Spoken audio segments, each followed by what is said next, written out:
Hello and you are welcome in my channel Gurukul English Classes. I am your Shikhari and today's topic is the first chapter of the book Footprints Without Feet of class 10th and the chapter is A Triumph of Surgery. तो बहुत ही अच्छा सा chapter है, एक पेट के बारे में है। आप सभी लोगों में से कई सारे बच्चे पेट रखते होंगे।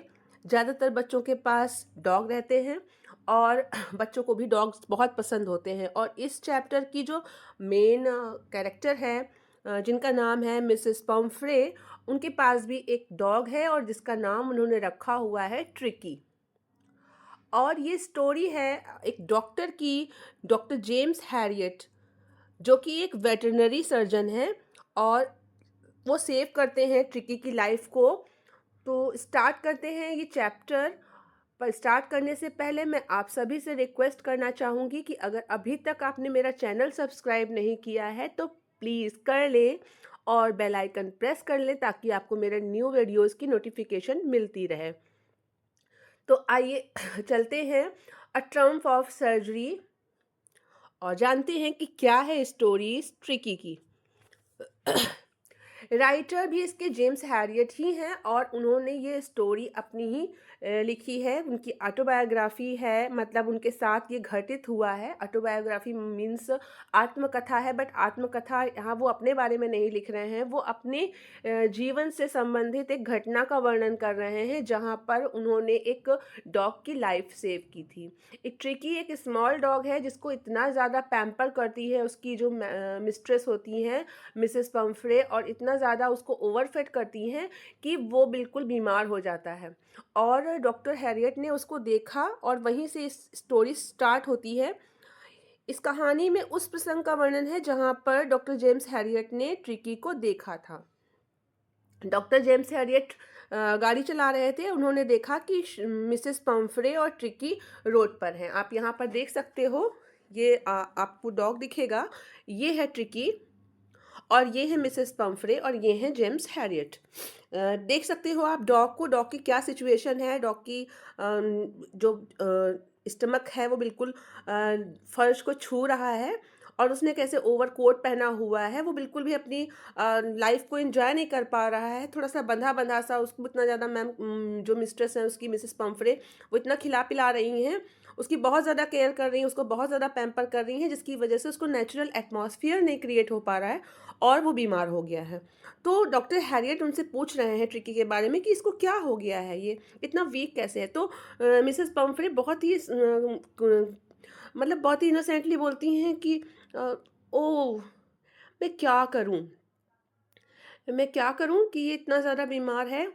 तो डॉक्टर पूछते हैं कि क्या आपने इसकी स्वीट थिंग्स जो कट डाउन करनी थी वो करी। तो मिसेस पम्फ्रे कितनी पोलाइटली और कितनी इनोसेंटली बोलती हैं, oh I did for a bit, मैंने थोड़ा सा किया था, but he seem be to be so weak, पर वो बहुत कमज़ोर हो गया था, that I had to relent, कि मुझे उसे फिर से देना पड़ा, क्योंकि he does love cream cakes, क्योंकि उसको क्रीम क्रीम केक्स बहुत पसंद हैं और चॉकलेट्स भी बहुत पसंद हैं। और साथ ही साथ मिसेस पम्फ्रे अपनी भी बात बता रही हैं कि I can't bear to refuse him, मैं उसको मना ही नहीं कर पाती। अब डॉक्टर हैरियट ने फिर से उस डॉग की तरफ देखा और वो समझ गए कि इस जो डॉग है इसका जो मेन ट्रबल है वो Tricki's only fault was greed. क्या है उसकी फॉल्ट, कि वो बहुत ज़्यादा लालची है। He had never been known to refuse food, वो खाना खाने को मना ही नहीं कर पाता है कभी भी। उसके सामने he would tackle a meal at any hour of the day और नाइट, दिन रात किसी भी समय उसे खाना दो वो तैयार है। और इसीलिए ये बहुत ज़्यादा परेशान थी। और मिसेस पम्फ्रे जो चीज़ें मेंशन नहीं कर रही थी वो चीज़ें भी डॉक्टर हैरियट समझ रहे थे, क्योंकि एज अ वेटरनरी सर्जन वो तो जानते ही थे कि डॉग्स की क्या प्रॉब्लम हो सकती है। उन्होंने ये भी पूछा, are you giving him plenty of exercise, क्या आप उसको एक्सरसाइज करा रही है। तो वो भी इसमें भी बताती हैं कि जो है हाँ थोड़ा बहुत वॉक कर लेते हैं साथ में, बट आप देख ही रहे हो कि जो हॉस्किन है, हॉस्किन इनके गार्डनर का नाम है और गार्डनर को लंबगो हो गया। लंबगो गठिया की बीमारी होती है जिसकी वजह से उसके नीज यानी कि घुटने झुक नहीं पा रहे, इस वजह से वो रिंग रिंग थ्रो नहीं कर पा रहा और इसलिए वो ट्रिकी के साथ खेल नहीं पा रहा। और ये भी रीज़न है कि ट्रिकी बहुत ज़्यादा वेटेड हो गया है। आखिरकार जेम्स हैरियट ने कहा कि ठीक है, now I really mean this, if you don't cut his food right down and give him more exercise, he is going to be really ill. बिल्कुल निश्चित है कि ये बहुत ज़्यादा बीमार होने वाला है और आपको अपने दिल को मजबूत करना होगा और इसको स्ट्रिक्ट डाइट पर रखना ही होगा। मिसेस पंफ्रे ने अपनी हाथ रगड़े और बोली, oh I will mister Herriot, I am sure you are right, but it is so difficult, so very difficult. इसके साथ ही वो चली जाती हैं और डॉक्टर हैरियट ने भी अपने दिमाग में एक प्लानिंग कर ली थी कि जैसे ही कॉल आएगी मैं मुझे क्या करना है। और जैसा कि डॉक्टर हैरियट ने सोचा ही था, बिल्कुल वैसा ही हुआ। एक्सपेक्टेड कॉल थोड़े ही दिनों में आ गई।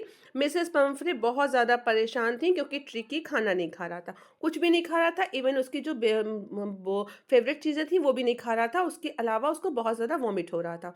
वो पूरे दिन लेटा हुआ था और रग कर रहा था और पेंटिंग कर रहा था, मतलब रग पे लेटा हुआ था और हाँफ रहा था। रग क्या होता है, जो उसे कंबल टाइप का होता है या फिर कुछ मैट टाइप का, उस पे लेटा हुआ था और हाँफ रहा था और कुछ भी नहीं कर पा रहा था।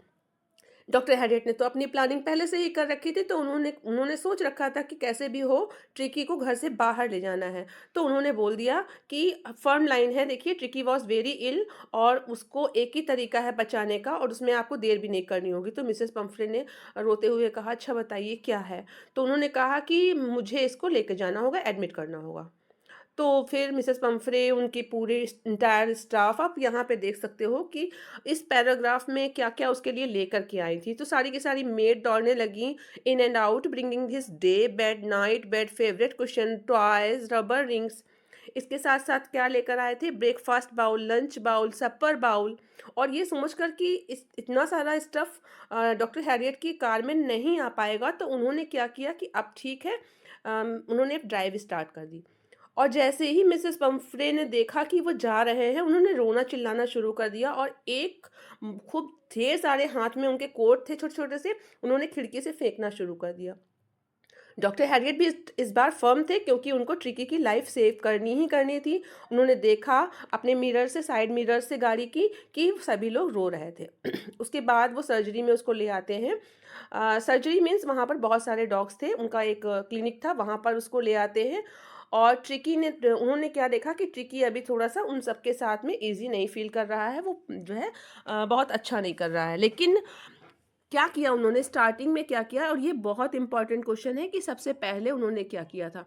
तो उन्होंने किया था ये कि he 2 days he giving him no food but plenty of water. उन्होंने उसको कुछ नहीं दिया था, बस क्या दिया था, प्लेंटी ऑफ वाटर। ये लाइन आपको याद रखनी है कि क्या ट्रिकी को 2 दिन तक क्या दिया गया था, तो ट्रिकी को 2 दिन तक सिर्फ़ पानी दिया गया था। उसके बाद थर्ड डे से उन्होंने देखा कि उसने व्हिम्पर करना शुरू कर दिया है। और जब डॉग्स की, जैसे आप सुनते होंगे कि गली में कोई एक डॉग अगर आवाज़ करता है तो साथ ही साथ गली के सारे डॉग्स उसके साथ सुर में सुर मिलाने लगते हैं और इसको बोलते हैं व्हिम्पर करना। तो सारे के सारे डॉग्स, यहाँ पर आप देख सकते हो कि इतने सारे डॉग्स हैं और वो सब व्हिम्पर कर रहे हैं और फिर धीरे-धीरे करके उन्होंने गेट खोल दिया। ट्रिकी धीरे-धीरे लुढ़कता हुआ गया और उसने भी उन लोगों के साथ फ्रेंडशिप कर ली। पहले तो सारे डॉग्स उसको सूंघते हैं, फिर उसको हिलाते-डुलाते हैं, धीरे-धीरे देखते हैं और जब ट्रिकी उनके साथ-साथ में रोलिंग करने लगता है, तो उसका भी धीरे-धीरे मन लगने लगता है। उसके बाद थर्ड डे से जब उनको खाना देना शुरू किया जाता है, तो वो देखते हैं डॉक्टर कि वो खाना खाने में थोड़ा बहुत इंटरेस्ट लेने लगा है। इसके बाद अच्छा आपने ये देखा ना कि उन्होंने ट्रिकी के लिए बाउल, ढेर सारे बाउल दिए थे, लेकिन ट्रिकी को एक नेचुरल एटमॉस्फेयर चाहिए था जो डॉग्स के लिए कॉमन होता है। और वो उसको नेचुरल एटमॉस्फेयर नहीं मिल पा रहा था और बहुत ज़्यादा उसको खिला-पिला रही थी, इसलिए वो बीमार हो गया था। आखिरकार थोड़े-थोड़े दिन में वो धीरे-धीरे चलने लगता है, बगीचे में उसको ग्रे हाउंड के साथ शामिल हो जाता है और जब उसके लिए खाना रखा जाता है, तो वो उत्साह से दौड़ के खाना भी खाने लगता है। इस प्रकार से ट्रिकी ठीक हो रहा था, लेकिन अचानक से क्या हुआ कि जब ट्रिकी का ब्लड बढ़ाना था, तो उन्होंने क्या किया, जो मिसेस पंफ्रे थीं, उन्होंने क्या किया कि उन्होंने 1 दर्जन अंडे भेजना शुरू कर दिया। अच्छा, अब यहाँ पर क्या था कि जो डॉक्टर हैरियट थे, उन्होंने अपने साथ जो लोग थे उनके, उन लोगों ने हैप्पी पीरियड पार्टनर्स के साथ 2 eggs each for breakfast. Breakfast में सब लोगों ने अंडे खाना शुरू कर दिया। यानी वो जो ट्रिकी के लिए अंडे भेज रही थी, वो उन लोगों ने खाना शुरू कर दिया। इसके बाद बात आती है कि ट्रिकी का ब्लड बढ़ाना है, तो फिर से उन्होंने जो मिसेस पंफ्रे थी, उन्होंने वाइन भेजनी शुरू कर दी। अब तो सबके मज़े ही मज़े थे। लंच सेरेमनियल ओकेज़न हो गया था, 2 glasses of wine before and several during the meal. अभी ये लोग विश्वास ही कर रहे थे कि चिकी के लिए ब्रांडी भी भेजनी शुरू कर दी। ये देखिए ब्रांडी भी आना शुरू हो गई। इसके बाद तो सारे के सारे स्टाफ को इतनी मज़ा आ गई कि उनको लगा it was a temptation to keep Tricki on as a permanent guest. उनको लगा कि ट्रिकी को एक परमानेंट गेस्ट बना लेते हैं। लेकिन डॉक्टर हैरियट ये भी जानते थे कि मिसेस पम्फ्रे अपनी डॉग के लिए बहुत परेशान हो रही होंगी, और इसलिए उन्होंने सोचा कि नहीं, ऐसा नहीं करना है, हमें लालच नहीं करना है। और जैसे ही 15 दिन होते हैं और उन्होंने फ़ोन किया और बोला कि आपका डॉग अब सही हो गया है, आप उसको ले सकती हैं। थोड़ी ही देर बाद, मतलब ज़रा सा within minutes, about 30 feet of gleaming black metal Drew up outside the surgery के बाहर आ जाती है। और देखिए मिसेस पम्फ्रे वहाँ बैठी होती हैं। शॉफर ने गेट खोला, और शॉफर और ड्राइवर में एक डिफरेंस होता है। ड्राइवर किसी भी गाड़ी को जो चलाता है उसे ड्राइवर कहते हैं, बट शॉफर जो होते हैं वो मेनली ड्राइविंग के लिए रखे जाते हैं। उनको पे किया जाता है, वो मंथली पेमेंट लेते हैं और वो सिर्फ एक ही जगह वर्क करते हैं, तो उन्हें शॉफर बोला जाता है। वो एक स्पेशल ड्रेस भी पहनते हैं। तो शॉफर ने गेट खोला, और जैसे ही मिसेस पम्फ्रे को डॉक्टर ने देखा, डॉक्टर ने कहा कि oh mister Herriot, do tell me the truth, is he really better? Please मुझे बताएं कि क्या वो वास्तव में सही है। तो डॉक्टर हैरियट ने कहा yes it is fine, there is no need for you to get out of the car, I will go and fetch him. मैं अभी जाता हूँ, उसको लेके आता हूँ। इसके बाद ये बगीचे में अंदर जाते हैं। वहाँ ढेर सारे डॉग के बीच से गोल्डन फिगर ट्रिकी का जो हो गया था, ये देखिए एकदम बिल्कुल बढ़िया सा हो गया था, और उसको लेकर के आते हैं। और जैसे ही ट्रिकी ने अपनी मिसेस पम्फ्रे को देखा, वो उसकी गोद में चढ़ जाता है और उनको लिकिंग करने लगता है। वो भी बहुत ज़्यादा कहती हैं हाँ, ओह। और जैसे ही उनकी आंखों से आंसू आने लगते हैं और उनके होंठ कांप रहे थे जब उन्होंने ट्रिकी को बिल्कुल देख लिया था सही सलामत। उन्होंने ये भी बोला लास्ट में, oh mister Herriot, how can I ever thank you, this is a triumph of surgery. आपने रियली में मेरे लिए चिकित्सा, मतलब मेरे ट्रिकी का इलाज किया है, और इसको चिकित्सा की सफलता ही कहा जाएगा। ये विजय है, सफलता है, सक्सेस है। थैंक यू बोलती, थैंक यू तो नहीं बोलती हैं, मतलब वो वर्ड्स थैंक यू का जो है ना, how can I ever thank you, मैं कैसे धन्यवाद दे सकती हूँ। मतलब जब कोई बहुत ज़्यादा बड़ा काम करता है ना, तो हम उसको थैंक यू कहने में भी हिचकिचाते हैं। वैसे ही हेजिटेशन मिसेस पम्फ्रे को भी हो रही थी। उन्होंने कहा मैं कैसे आपको थैंक यू बोलूँ कि आपने मेरे ट्रिकी को सही कर दिया, और उसको गोद में लेकर के वो खुश हो जाती है। तो ये था chapter a triumph of surgery. बहुत ही अच्छा सा चैप्टर है और बहुत सारे क्वेश्चन इससे इम्पॉर्टेंट आते हैं। आप इस चैप्टर को ज़रूर तैयार करिएगा। इसमें मिसेस पम्फ्रे का कैरेक्टर स्केच ज़रूर तैयार करिएगा, और डॉक्टर हैरियट का कैरेक्टर स्केच तैयार करिएगा। यूपी बोर्ड वाले तो मोस्ट इम्पॉर्टेंटली कैरेक्टर स्केच अच्छे से पढ़ेंगे। साथ ही साथ सीबीएसई वालों के लिए एक क्वेश्चन है कि मतलब what is the Trump of surgery and how mister Harriet treated the dog tricky, कैसे उन्होंने ट्रीट किया था। तो पूरी स्टोरी उसमें समराइज करके आपको नोट डाउन करनी होगी। तो मिलते हैं नेक्स्ट वीडियो में, तब तक के लिए tata bye bye and thank you for watching.